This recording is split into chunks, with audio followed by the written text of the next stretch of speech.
All right, shalom, shalom. First and foremost, we want to give all praises, honor, and glory unto Yahweh, Bahashem, Yahweh Shai, Bahashem, Rakakwadash, the honor to the apostles, and that was the great millstone. Peace and salutations to the elect. I'm the brother Aina from GMS Dallas, and I got the elder Yatazak here as well. And Shalom. we're doing a continuation of the book of Second Esdras. Okay, today we're on chapter 9, the second half of chapter 9.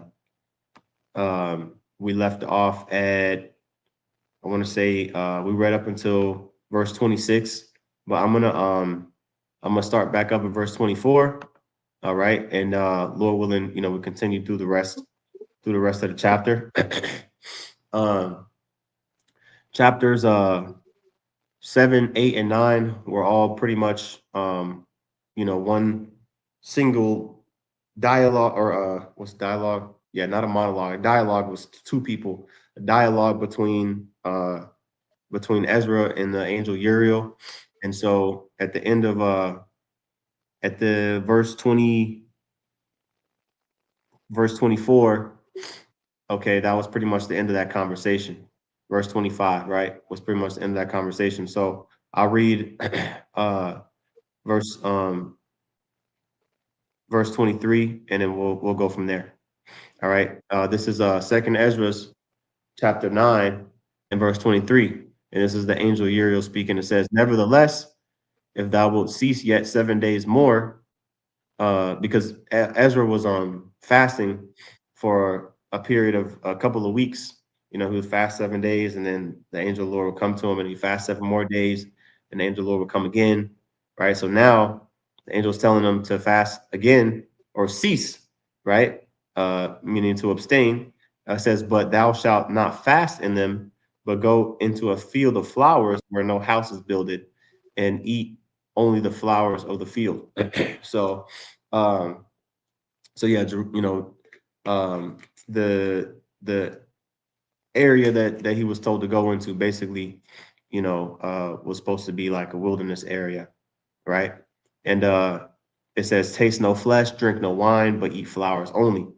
Right. So he was out there on a fast. And if you've ever been, as a side note, if you've ever been in nature on a fast, I've never fasted for 2 weeks, of course, but even if you go like, you go on a fast, like you start fasting, that morning or like that night, and then the next day you go out, against, around some nature, like you go to like a park where there's like no humans and you just around like nature, it's you get kind of in touch, get back in touch, what I'm saying, with, what I mean, detach from human bullshit and get more in touch with the Lord's creation, you know. You were saying something, Zaquan? Nah, my laptop tripping. I was complaining about that. We can go ahead and move on. Okay. Fuck this laptop. Con. So continuing on here, right. So he was commanded basically to not eat of any of the of anything other than some flowers, right? And ultimately continue to afflict himself. Okay, it says, "And pray unto the highest continually, then will I come and talk with thee." So I went my way into the field, which is called Ardath, like as he commanded me. And I got this precept here. Because Daniel did. We know about. I think that's Daniel 1. Talk about the Daniel fast, right? Basically where they only ate what's the word they use? Pulse. Pulse. Pulse, which is like vegetables and grains and what I mean, things that were not meat.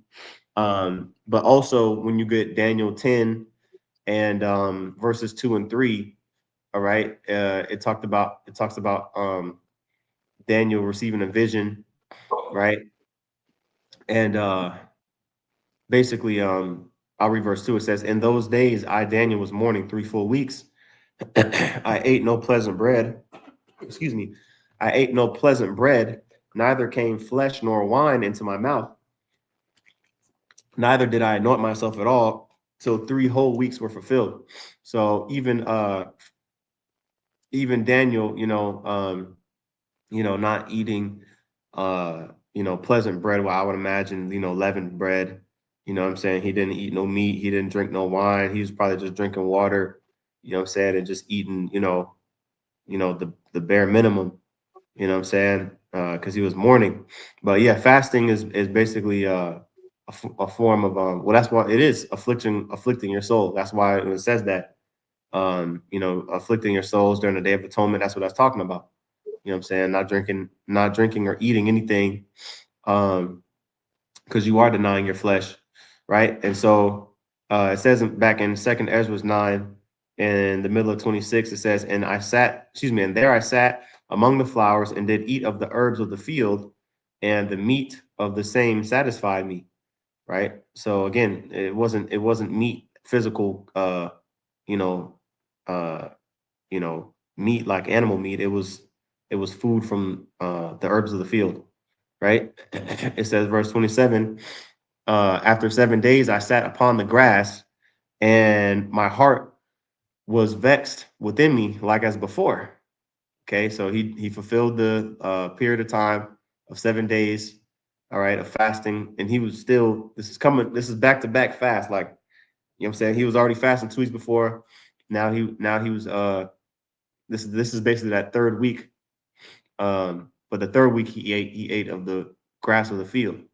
All right. It says, and or the herbs, specifically the herbs of the field. It says, and I opened my mouth and began to talk before the Most High and said, O Lord, thou that showest thyself unto us, um, thou wast showed unto our fathers in the wilderness, in a place where no man treadeth, in a barren place, when they came out of Egypt. Right? And he's going over. This is another. How Ezra. You'll see the pattern. He does this. Like he'll be vexing, and he'll speak truth before the Most High, and basically, and that's the spirit, man. Like when you actually call upon the Most High, He answers. You know. When you call unto Yahweh Shem Yahushua, He answers, and you remind Him of the promises that He made.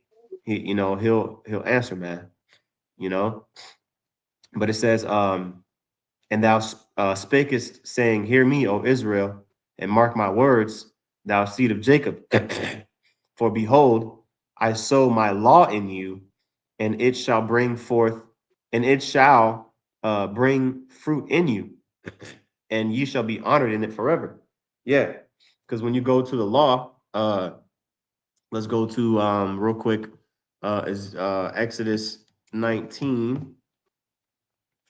Okay. Let's see here. Hold on, let me find. Okay, verse 5. I'll start at verse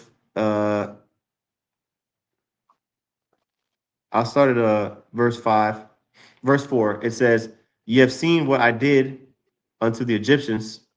All right, this is the Lord speaking to Israel through Moses, right? It says, "Ye have seen what I did unto the Egyptians, and how I bear you on eagle's wings, and brought you up unto myself." Now, did they literally fly out of Egypt on wings of giant eagles? No. Okay, it's a metaphor. Okay, of how they were brought out swiftly and effortlessly. Okay, brought out of the land of Egypt. Okay, meaning we didn't have to go to war against the Egyptians to fight our way out. Like the Lord pretty much just destroyed Egypt with the plagues, and laid out the red carpet for us to escape. Right? It says, verse 5, now therefore, if ye will obey my voice indeed, and keep my covenant, then ye shall be a peculiar treasure unto me, above all people, for all the earth is mine. Okay. All right. And let's see here. And right, it says, and you shall be a and you shall be unto me a kingdom of priests and an holy nation. Okay, these are the words which thou shalt speak unto the children of Israel, right? So when you drop down, the point is in verse 8 here, right? Moses did that. It says, and all the people answered together and said, all that Yahweh hath spoken, we will do. And Moses returned the words of the people unto the Lord. So again, this was a covenant, you know what I mean? We know about the blood covenant, right? That we made with the Lord. So Ezra is recounting that, okay? And basically, when we received the law, matter of fact, let me go back more into it. The next chapter, right? It talks about the 10 Commandments, right? So let me see here. You know, the Lord, yeah, in chapter 20, right? The 10 Commandments, and then it was reminded of us, right, in Deuteronomy before we were after the 40 years in the wilderness when we was about to enter into the land. Finally, the 10 Commandments were repeated. Okay, again, right? All right, so you know all these commandments, and of course all the other details of the law contained in Exodus and Leviticus as well as Deuteronomy. All right, and so when you go back here, okay, it says, let me see, what verse was I at here? Verse 31, right? It says, for behold, I sow my law in you, and it shall bring forth fruit in you. Okay, now up until this point, right now we haven't brought forth the full potential of the fruit, okay? Because we're in these corruptible bodies, okay? So this hasn't this hasn't fully transpired yet. All right. Okay. Basically, right now we're in these corruptible bodies. Okay. So, like the book of First Corinthians, the 15th chapter talks about. All right. Matter of fact, let me get it. Incorruptible. If I can spell it right. Spell check. Spell check. Here we go. Okay. Here we go. Yep. This is the one here. And there's other ones, but we'll get this one. All right. Uh, 1 Corinthians 15 and 52. In a moment, in the twinkling of an eye, at the last trump, for the trumpet shall sound, and the dead shall be raised incorruptible, and we shall be changed. Okay. That change is going to be from the corruptible in verse that corruptible to that incorruptible, okay, being honored in the law, you know what I mean? Because there's was a scripture in Romans where it talks about the law basically condemning us, you know what I'm saying? Just because basically just the simple fact that we're in the flesh, the law the law condemns us, man. Let me see. Let's see if something pull up here. Secondary. Or can I do like can I do no, I thought it was a way I could look up part of it. Or maybe condemnation or something like that. Let me see. Let's see here. I'll look it up another way. I'll get back to it. All right. Let me continue on here in 2 Ezra 9 and 32. It says, but our fathers which received the law kept it not, and observed not thy ordinances, and though the fruit of thy law did not perish, what's the fruit of the fruit of thy law? Okay, the fruit of thy law did not perish, neither could it, for it was thine. Okay, basically like the law itself cannot perish. All right, it's never going to perish. Okay, Right. righteousness is never going to perish. Okay, all right. So let me if you want to speak real quick on that, Zaquan, let me search for this scripture real quick. Yeah, I would say the law is perfect. You know what I'm saying? The deal with the law is that we couldn't keep it because we in the flesh. You see? But just cause we died in this flesh don't mean the law did. You see? Because the law is so important that when our bodies are changed and we given those new incorruptible bodies, it's gonna have the law programmed in it. You know what I'm saying? So everybody out there that's thinking that the law was done away with and we don't have to do this. No, we don't have to sacrifice no more because Yahweh Shai himself was that final sacrifice. You see, and that blood covered our sins. But at the same time, they don't give you the go ahead to do what you want to do. No, that's what I'm saying. It's for you to come back into the fold, not for you to get worse. Right. Salakia, I'm just looking here. Okay, here we go. Romans 8. Let's see, Romans 8. What the hell just happened? Hold on. It like created a new tab. Okay, here we go. Romans 8.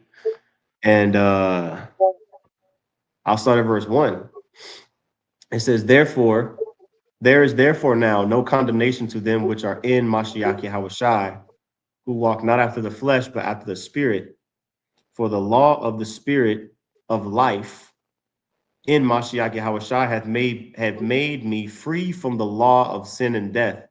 And I believe we looked up this word law a couple of weeks ago. That word nomos.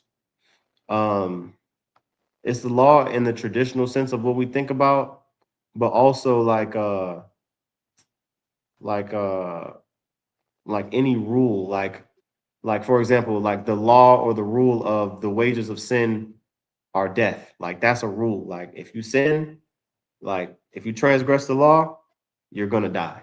You know, the thing, anything established, uh, okay, anything received by usage, a custom, a law, a command, right? So the law, going back here, it says, the law of the spirit of life, okay, and Mashiach Yahushai made me free from the law of sin and death, okay, which the rule of if you transgress the law, okay, you're gonna die. That's gonna be basically null and void once we receive those new bodies, right?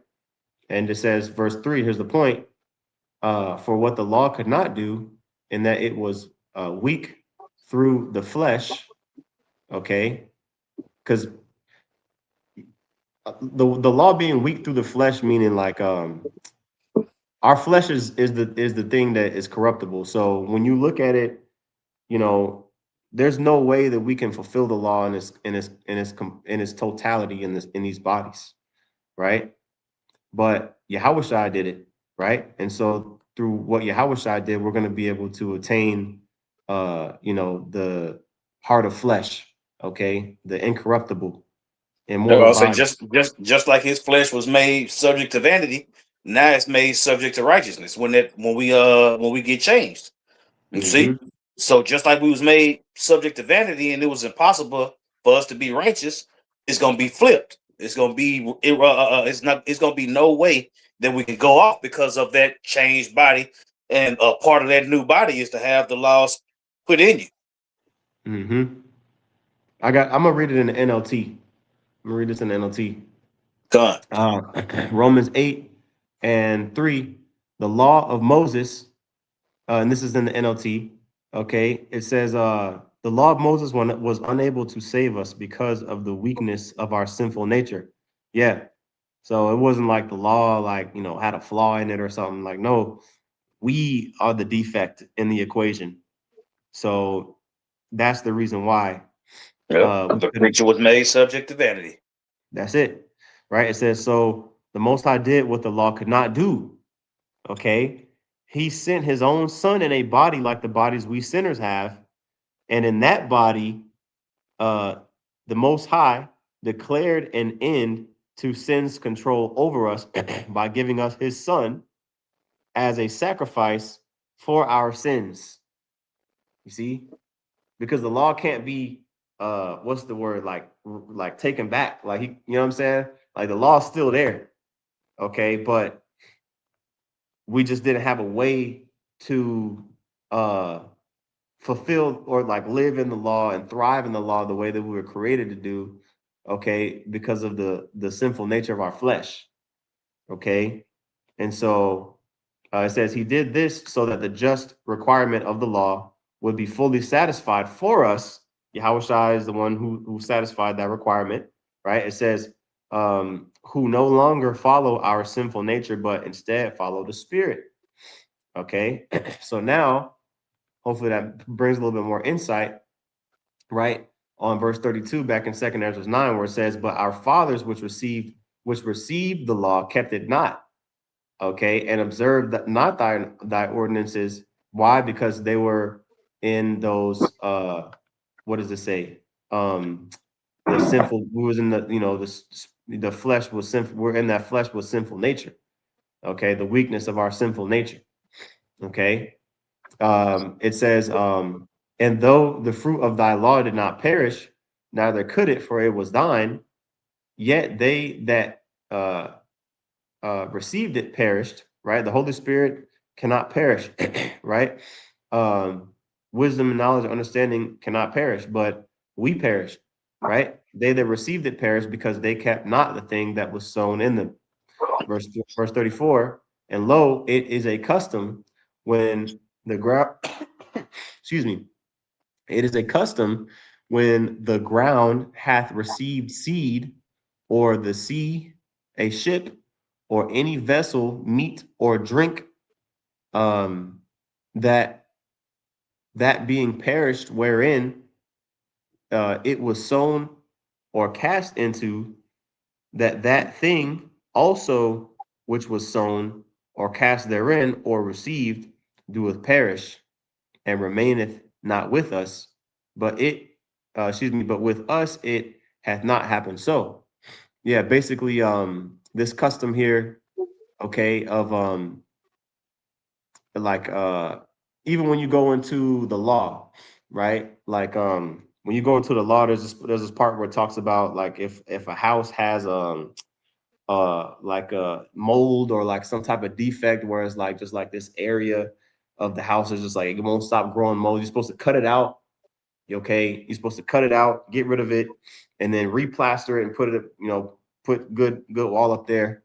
And if it continues to persist, you're just supposed to tear the whole house down. Okay, if something perishes, okay, from a particular vessel or whatever the case is, just basically the entire thing is deemed, defective. Okay, but the law, even though we failed to live up to the measure of the righteousness of the law still stands, right? Mhm. So we still, we still here. Okay, the law's still here, but we in this what's that dude? What's that black? What's that Jake? That dude, amazing. The name of his a fallen state. What's that dude name? Oh shit. We're in a fallen state. The dude to be saying amazing. The name of his Man, podcast is I know who you talking about. I can't think of his name though. yeah. Fallen State. Oh, I gotta look that dude up. Fallen State Yeah. podcast. uh what's that dude's name, man? Yeah, what's this dude right here? Fallen State. Jesse Lee Peterson. Yeah. Yeah. Yeah. Yeah. We in the fallen state. Yeah, that dude be on one, boy. Oh shit. You know what I'm saying? But yeah, that's where we at. We in the fallen state. Okay. But we still here, like you said earlier, made subject unto vanity, right? Now, verse 36, it says, for we that have received that the law perish by sin, and our heart also received it. Notwithstanding, the law perisheth not, but remaineth in its force. Like there's no slackness on the law, like the Lord see, like the law wasn't changed just because we can't get it right. You know what I'm saying? The law wasn't, changed just because, nobody was able to adhere to it 100%. Okay. It's just as strong, you know, back, today as it was back then. Aside from now, at this time, it's before Yahushua came on the scene. Now, of course, Yahushua is that sacrifice, and we have grace now. But still, even at this time, from when it was received all the way up until this time, during the Babylonian exile, nothing was changed or added to it at all, right? And so, and Yahushua wasn't on the scene, so like the temple being destroyed, the Ark of the Covenant being gone, it was like no hope. You know what I'm saying? Like they were like, "Yo, like we're cooked," right? And verse 38, excuse me, it says, "And when I spake these things in my heart, I looked back with mine eyes, and upon the right side I saw a woman." Okay, so at this point, right? Because he pretty much, Ezra said his piece. Ezra didn't realize that at this point he was already in a trance. He didn't even realize it, you know. So everything you see from verse 38 going all the way down to the end of the chapter, which this chapter kind of cuts off in the middle of the conversation and is continued in chapter 10. But we're gonna read, here, right? In verse 38, it says, "And when I spake these things in my heart, I looked back with mine eyes, and upon the right side I saw a woman." Okay, so this is Ezra like basically seeing like real, like he's seeing it. You know how like you have a dream, or you have a, I mean, I have never fallen into like a trance while being awake, but like how John the Revelator, he saw the physical representation of things that were a lot of them had to be broken down to him, right? Like the woman, for example, on the beast with 7 heads and 10 horns. Like he saw an actual woman on an actual beast with 7 heads and 10 horns, and it had to be explain what it meant, right? Um, and so this is one of those things. He actually saw a woman, right? It says in the middle of verse 38, "And behold, she mourned and wept with a loud voice, and was much grieved in heart, and her clothes were rent, and she had ashes upon her head." Okay, because ashes represent, ashes on your head represent what's it called, mourning. Morning. Yeah, and when a woman's weeping with a loud voice, you know all that stuff, like, oh, even when you go to First Samuel, all right, First Samuel, I think is it might be chapter 1, when Hannah was she was approached by Eli. Let me see, right? But she was praying. She wasn't even, let me see. She wasn't even okay, here we go. Okay, here we go. Yeah, she prayed a prayer. This is First Samuel 1, because basically a woman, see, this is the thing. In the ancient world, a woman's main goal in life was to bear a child, right? Like who was that said bear me a child or I'll die? Who was that said Oh, that? that was it Rachel or Leah? It was Leah or Rachel. Yeah, because Yeah. he loved Leah more than Rachel, or the other way around. Yeah, because Yep. Rachel, yeah, I think Rachel was popping out babies, but Leah was barren at the time, and she was telling Jacob, like, "Nigga, if I don't have no baby, I'm gonna die." He was like, "Well, what you want me to do? Right. I'm doing Right. everything I can. I'm Right. trying my best. Right. Yeah. Well, I It's up know to the Leah. Lord if you gonna have a baby or not." Yeah. Okay, hold on, let me see. I know, I know it's gonna come up a billion times. Um I know that Leah had a baby first. Let me see. Yeah, because Rachel, Rachel was the one he was working for first, and Mm-hmm. then he was giving Leah and her he was giving Leah first because she was older. Okay, here we go. Genesis 30. Yeah, yeah, here we go. Yeah. Okay. Yeah, this is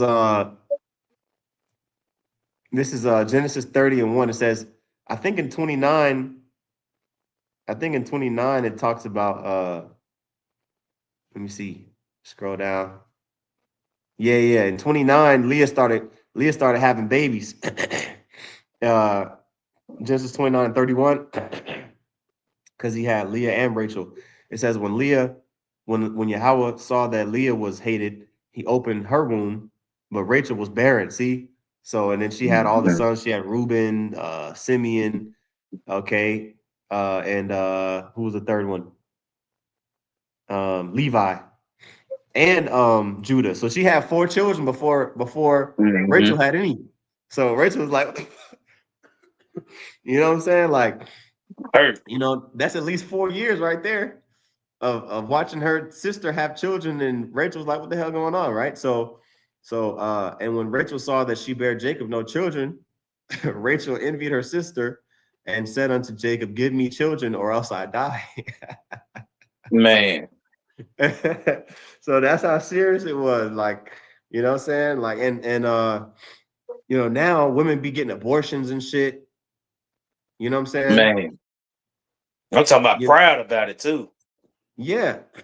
Oh yeah, I had 3 abortions. Like, huh? Damn it, man. You know what I'm saying? But back then it wasn't the case. And I was going to this here in 1 Samuel 1 and 9, just to get the understanding of the customs of our women and the mindset they had towards childbirth. So Hannah, 1 Samuel 1 and 9. So Hannah rose up after they had eaten, because this was another woman that had what was the word? A rival wife. Or that was a rival wife, I should say, right? Meaning a husband, a woman that has more than one wife. That means, okay, it's called a rival wife. Matter of fact, that's what I'm saying. That's what I'm saying. This damn devil, man. This damn devil. That's what I'm saying. It's everybody on the planet know that it's more women than men. Like, what the fuck you want us to do? They say it's 9 to 11 women to 1 man across the planet. But a bitch talking about mine. Yeah, that's what I'm saying. It's your husband, but it's somebody else's husband too. It is what it is. Right. That's what I'm saying. The Lord can fuck me up way worse than a woman can. So, it will say it's lawful but not expedient. But god damn, man. You got these women that want to. That's what I'm saying. Like, fuck the ministry. That's my man. No, fuck you. Right. Like, stop with the shit. Like, I get it. We gonna have trouble in the flesh and all that. But just like you can say, yeah, complain, we can say, shut the fuck up. Man. Shut the fuck up. Damn it, man. Go ahead. Yep. So. Yeah. Just like you can complain, we can say, shut up. That's enough. Yep. Shit. Facts. Yep. It says a rival wife. That should be them 2 words should not go together. Those 2 words not gonna be synonymous in the kingdom. A rival wife, what's that? No, the reason why the Lord said be fruitful and multiply so his will can be fulfilled. You know what I'm saying? Yeah, they think that just because we're in the kingdom, it's just gonna be one big ass orgy. No. Just because you're getting hit from the back on this side don't mean it's gonna be a different world. Yo, you talking about my man, this is all this shit you got to say. That's what I'm saying. Would have been plenty nuts bust on your back and you know it ain't. Stop. Or not. Shit don't make no sense. Well, I said, we're too close to the end of the world. Go ahead. Yeah, a rival wife. Okay. A female Tazarar. Man, that's heavy. Okay. I was just looking up the Hebrew word for it, but let's get this real quick. Rival wife, Tazarah is the Hebrew word there, refers to a co-wife in a polygamous marriage who shares the same husband, okay, often creating a relationship marked by jealousy, tension, and direct competition for affection, resources, or status. it says the term frequently implies hostility, viewing the other woman as a competitor or foe rather than a partner. You know. No, you the home wrecker.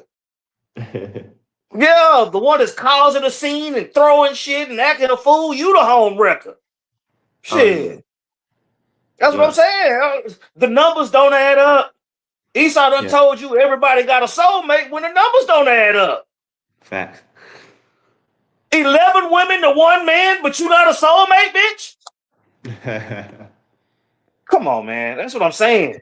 That's what I'm saying. That's what lets you know. That's what lets you know that the devil is being the devil. Yep. You done convince, I would say you done convince the world. You done convince the world that every man should be a one-woman man. So that's what I'm saying. If every man was a one-woman man, that's billions of women that's all by themselves. Oh yeah. Yeah. Well, that's how a lot of these women, okay, like they've been around, you know what I'm saying?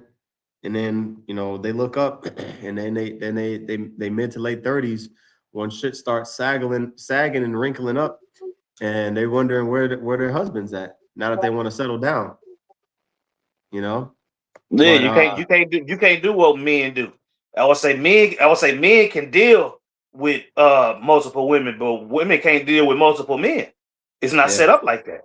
You know what I'm saying? And all the women that deal with multiple men, all the women that deal with multiple men like that, you see that it has an effect on their spirit. Their spirits be Mhm. off. You know what I'm Yeah. saying? You taking in all that rod, all these different men. That's what I'm saying. They leave their spirit is left on you. Yeah. Yeah, you got You know what I'm like saying? That's a real thing. kind. Yep. Like you That's ever why I say melted. I would say if a man got 10 women and ain't none of them dealing with nobody else, all 10 of them women know who the baby daddy is. Kind. You know what I'm saying? But if a woman got 10 men, what the fuck? One woman got 10 men, you don't know who the fuck baby that is. It's Hey, confusion. yeah. Yeah. And really a woman with under 10 bodies is rare. You know what I'm Man, saying? yeah, they start over sexualizing the children in kindergarten now, man. You like, damn. Yep. Kind. But that's Esau's way of trying to make sure it ain't 144,000 virgins. Yeah, yeah, yeah. Yeah, everybody gonna be a freak. You got it. Yeah, kind. You know? But anyway, what was I at? Okay, so let me go back to this first Samuel 1, because basically Hannah was barren, and when you read this account, and then Penina, I think, was the other wife. She was basically bragging her, right? Like in verse 6 to talk about her adversary also provoked her sore. That was talking about Penina, you know what I'm saying? Because she had X amount of children, you know what I'm saying? But the Lord shut up Hannah's womb. So Hannah was bitter. She prayed to the Lord and wept, right? And that was, ultimately the Lord ended up giving her Samuel, you know what I'm saying? But yeah, she prayed to the Lord, you know what I'm saying? Saying in verse 11, and she vowed a vow and said, O Lord of hosts, if thou wilt indeed look on the affliction of thine handmaid, and remember me, and forget not thine handmaid, but will give unto thy handmaid a man child, then I will give unto him, then I will give him unto Yahweh all the days of his life, and there shall no razor come upon his head. So she said, "Look, I'll commit him unto you, Lord. I'll make him a priest." You know what I'm saying? Hey, but check out. She specifically asked for a son. Right. She specifically asked for a son. Why she didn't ask for a daughter? She asked for a Yeah, what I'm son. saying. That just goes to show you the firstborn son belongs to the Lord. Con, con, right? So, uh, going back to this scripture here, that shows you how important bearing a child was. Because we was in what was that in Genesis 30, right? Okay, give me children. Yeah. Rachel, She was Yep. yoking him up like, yo, man, give me a son. You know what Yep. I'm saying? When it got Jacob. well, I say when it bought some mandrakes and everything. Yeah, yeah. Oh, yeah, there was mandraked up, you know. But then it says in verse Genesis 30 and 2, and Jacob's anger was kindled against Rachel, and he said, see, this lets you know women their job, they can't see in the spiritual, like really, even when they try, like we're not making fun of women when we say this, like that's just not their forte. You know what I'm saying? Forte means strength, by the way. That's just not their strength. It's not their strong suit. So basically, Jacob had to snap her into a slim jim. He said, am I in the most high's stead, who hath withheld thee from the fruit of the womb? You know what I'm saying? Like, Yeah. hello, I'm not the one that's preventing you from getting pregnant. He was leaving it in. He wasn't pulling out. You know what I'm saying? Yeah, it wasn't. It ain't up to him. Right. And but check this out. All right. She said, and this is a modern woman would never allow for this, right? Verse 3. And she said, this is Rachel speaking, behold, my maid Bilhah, go in unto her, and she shall bear upon my knees. Okay, like meaning like I'm gonna stand right there as she's being born, as the baby's being born, and it's gonna be my Hmm. baby, right? That I may also have children by her, right? So you know what I mean? So Jacob, yeah, so that was understood. Same thing with Sarah and Hagar, you know Hmm. what I'm saying? With Ishmael, you know. So yeah, man, this wasn't like see, this is Western. I'm sorry, this was what they say, Eastern or Oriental. The Oriental culture is different than Western culture. Oh yeah. Any- I was see one time my old lady asked me about multiple wives and all that. I said, shit, I said if I'm gonna have another wife in this house, you gonna have to go get the bitch. I'm Yeah, not yeah. putting in. I'm Well, not because putting in no effort. yeah, because when you see how Jacob had substance, Yeah. like if your woman has an employee, think about it like this: your woman got a business to where she needs help running the business, or she runs your business, but she can't do it on her own. She helps run your business, so Hmm. she's an assistant. You know what I mean? Like that's basically like what a handmaid was. You know what I'm saying? But that's in a household that can sustain that. Right. You know what I mean?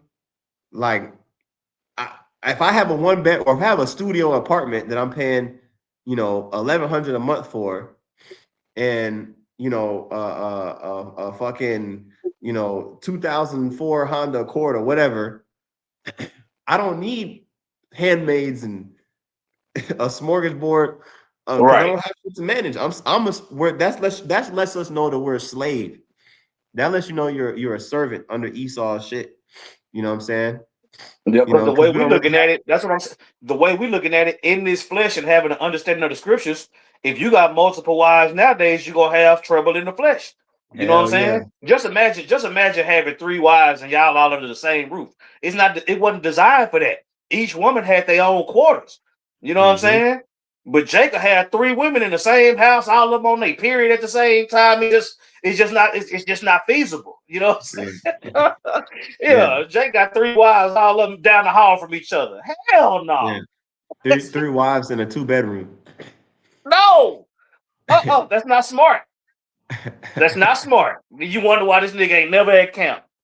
Oh shit! It looked cute on Instagram, but that shit's hella unpractical. Yeah, that's what I'm saying. I would say this flesh is too weak for that. You know what I'm saying? Yeah. But side pieces, on the other hand, no, I'm just kidding. You know what I'm Um, saying? all right, so let's go back here to Second Ezra, verse 40. Okay, I'm sorry. Verse 39. It says, then let I my thoughts go that I was in, and turn me unto her. Ezra was he was like, damn, okay, I'm over here complaining, but this woman, she grieving harder than me, right? So it says verse 40. And I said unto her, wherefore weepest thou? Why art thou so grieved in thy mind? And she said unto me, Sir, let me alone. So Ezra trying to figure out, why she's so troubled. And the woman answering back, let me alone, that I may bewail myself and add unto my sorrow, for I am sore vexed in my mind and brought very low.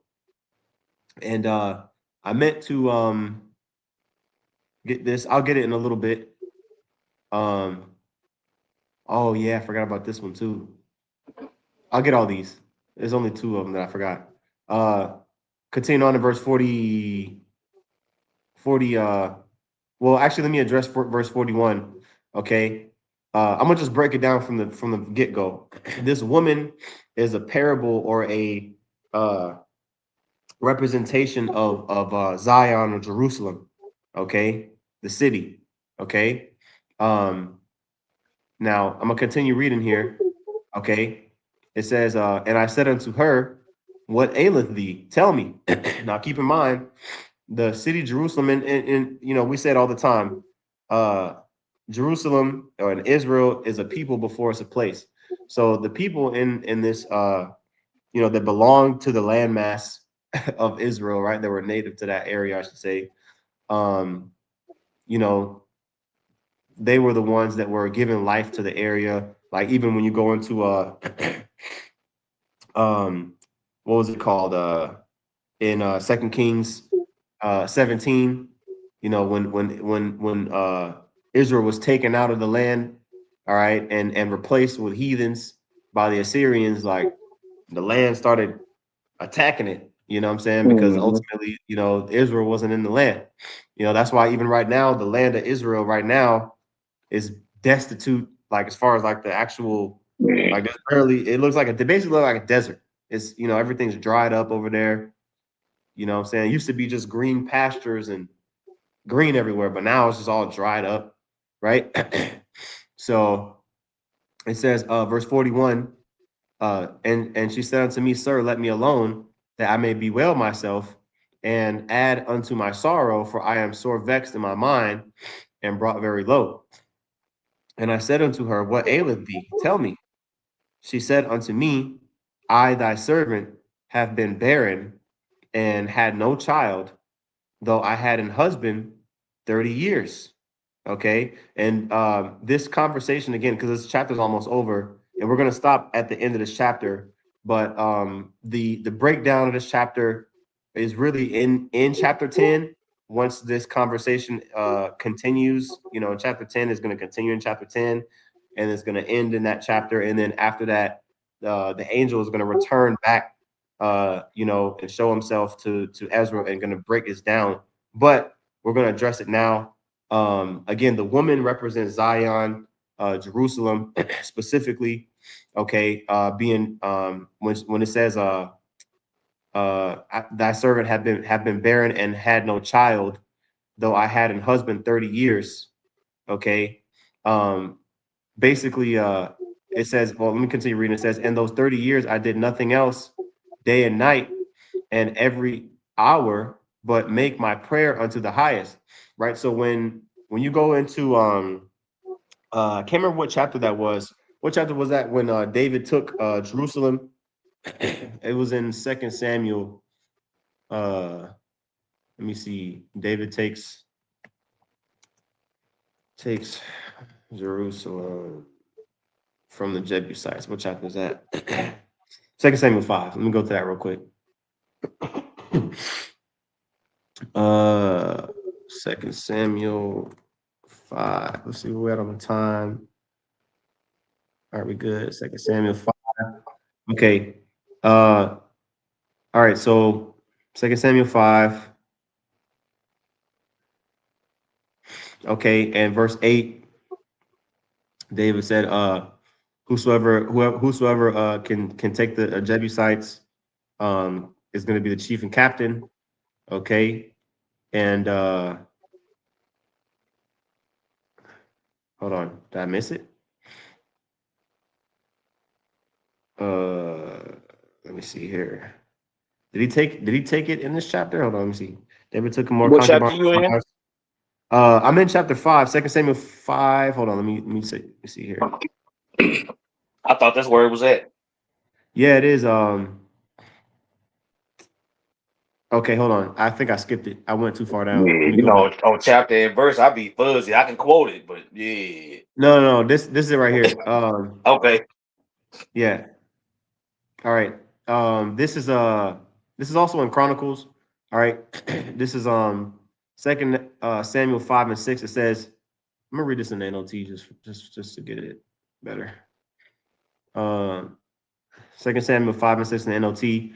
David then led his men to Jerusalem to fight against the Jebusites, the original inhabitants of the land who were living there. The Jebusites taunted David, saying, "You'll never get in here. Even the blind and the lame could keep you out," because Jerusalem was set on a hill. Even still, like even today, the actual city, Jerusalem, is set on an elevated like plateau, basically. So when you have the high ground, uh, it's easy to defend. You know what I'm saying, from a high ground. That's why even cities, they would have walls around them and all that stuff. So imagine you got an elevated city, and then on top, and then surround the city is walls. So it's like you ain't getting in, bro. Like you're gonna get shot down by arrows. Like you're not Right. getting in. You know. And so they were like, man, we don't even got to.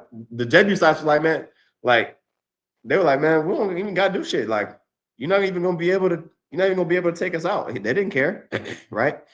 And those are Canaanites. The Jebusites were, a tribe of Canaanites, but they was there like from Joshua, like all the way up until David. So like a couple hundred years, they was there amongst Israel. Like they were just known as the city where one of those cities where the Canaanites was still dwelling in.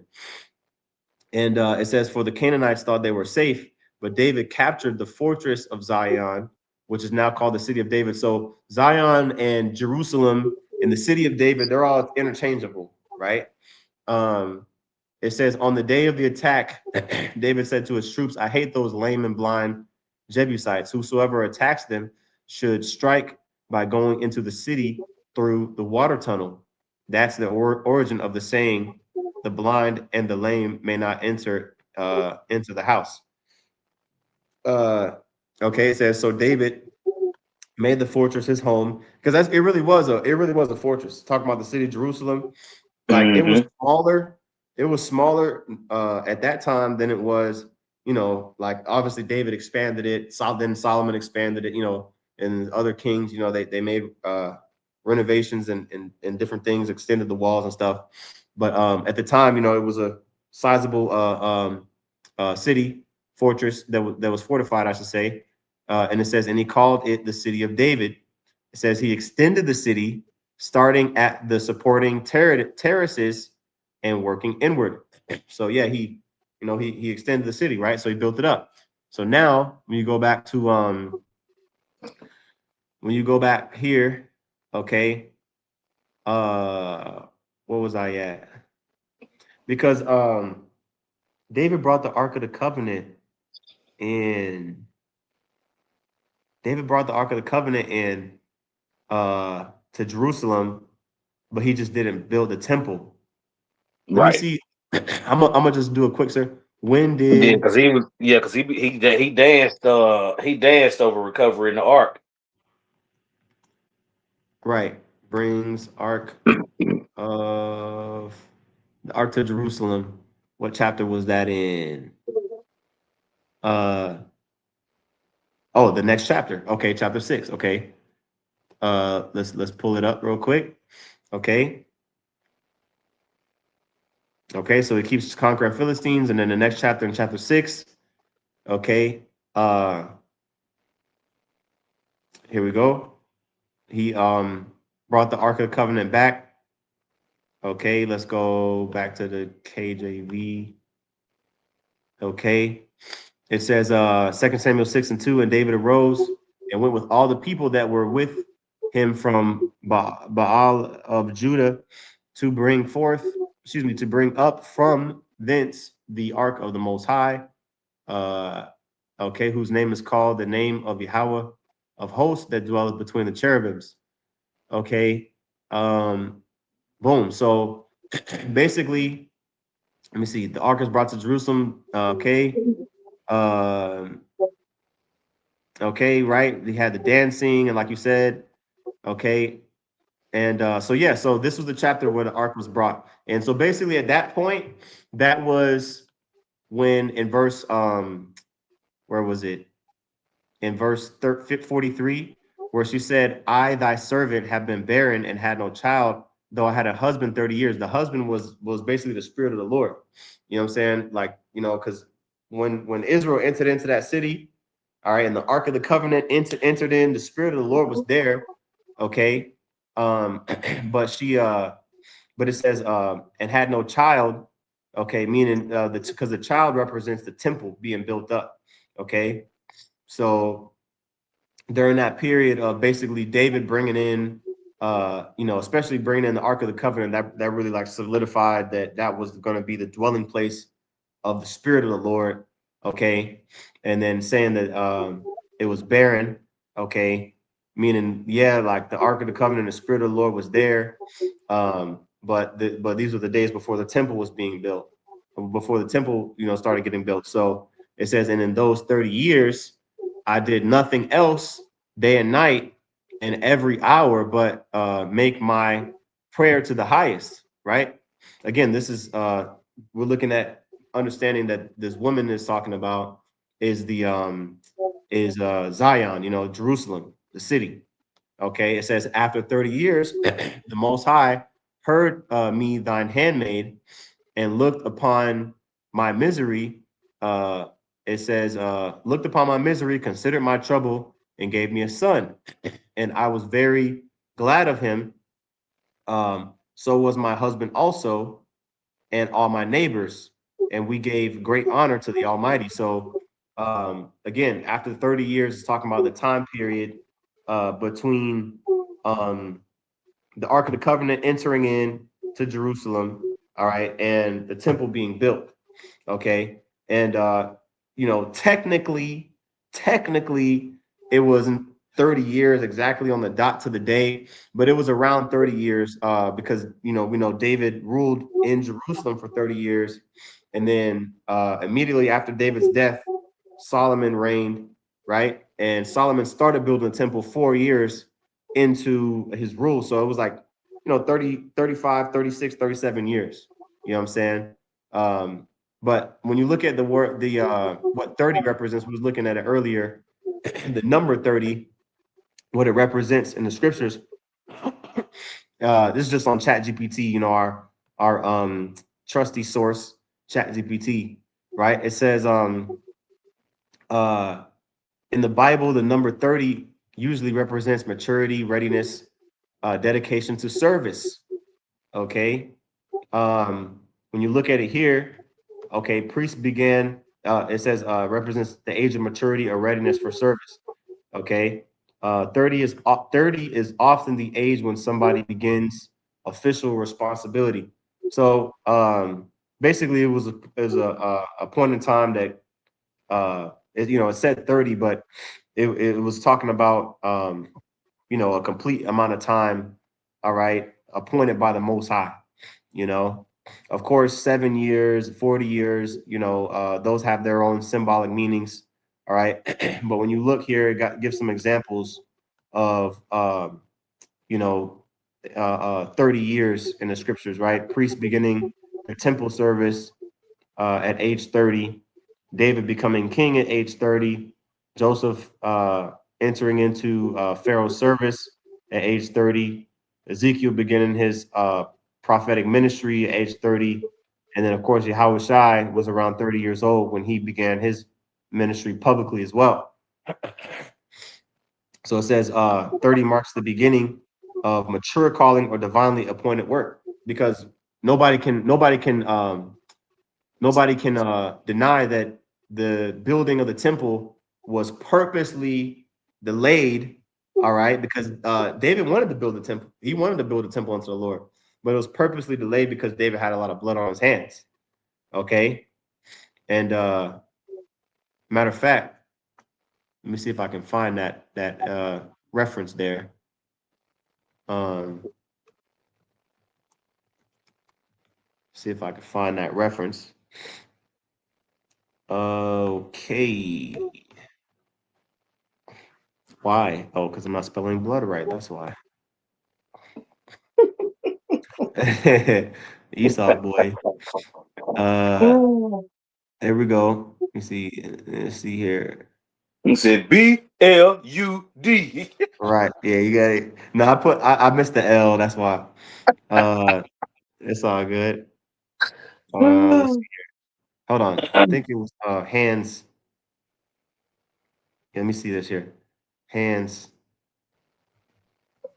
with an S. Let's see here. Or it could even be bloody. But hold on, let me just look it up. Google been on point today. Um, David's hands were too bloody to build temple.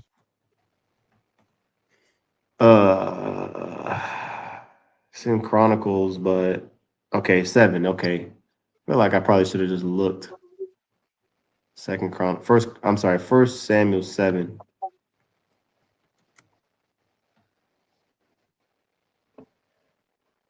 Why? Wait, what was it? First Samuel 7 and 1 through 11. Okay. Let's see here. First Samuel 7. First Samuel. Hold on, that don't even make sense. Or what did it say? Second Samuel? It's second Samuel. My bad. I'm looking at First Samuel. So like Second Samuel 7. Okay, here we go. Let's see here. Second Samuel 7 and 1. And it came to pass when the king sat in his house, and the Lord Yahweh had given him rest round about from all his enemies. The king said unto Nathan the prophet, See now, I dwell in an house of cedar, but the ark of the Most High dwelleth in curtains. Right? And okay, and we'll go down here. Okay. All right. All right. This is 2 Samuel 7 and 8. It says, Now therefore, so shalt thou say unto my servant David, Thus saith the Lord of hosts, I took thee from the sheepcote, from following the sheep to be ruler over my people, over Israel, and I was with thee whithersoever thou wentest, and have cut off all thine enemies out of thy sight, and have made thee a great name, like unto the name of the great men that are in the earth. It says, Moreover, I will appoint a place for my people Israel, and will plant them, and that they may dwell in a place of their own, and move no more. Neither shall the children of wickedness afflict them any more, as before time. Let's see here. Why isn't it showing the spot where it says, okay, well, let me just read it here. Continue reading it here. It says, hold on, let me see. I'll read verse 11. And since the time that I commanded judges to be over my people Israel, and have caused thee to rest from all thine enemies, also the Lord Yahweh telleth thee that he will make thee an house. So yeah, the house was already predestined, like the temple, I should say, was already destined to be built, but it wasn't for David to build, it was for Solomon to build. So that time period between now, this time here, and when Solomon built the temple, that was that 30 years. Okay. I was looking specifically where it said that his hands, I guess it's in Chronicles, First Chronicles 23, 28 and 3. It says his hands were bloody, 28 and 3, just for edification. Yeah, here we go. Right. First Chronicles 28 and 3, it says, But the Most High said unto me, Thou shalt not build an house for my name, because thou hast been a man of war and hast shed blood. Right. And so that's the reason why the temple was not allowed to be built during that time. And that lets you know, again, in hindsight, it was divinely appointed for the temple to be built during Solomon's reign, with Solomon being, the spirit of, of Adam, right? And then ultimately Yahweh Shai, the only begotten son. It all made sense. All right, so we're going to finish out verses 46 and 47 with that understanding now. It says in verse 46, and I nourished him with great travail, talking about the temple, because going to our trusty timeline, okay, Solomon, okay, on the left, and this in the red on the left, okay, he built the temple, right?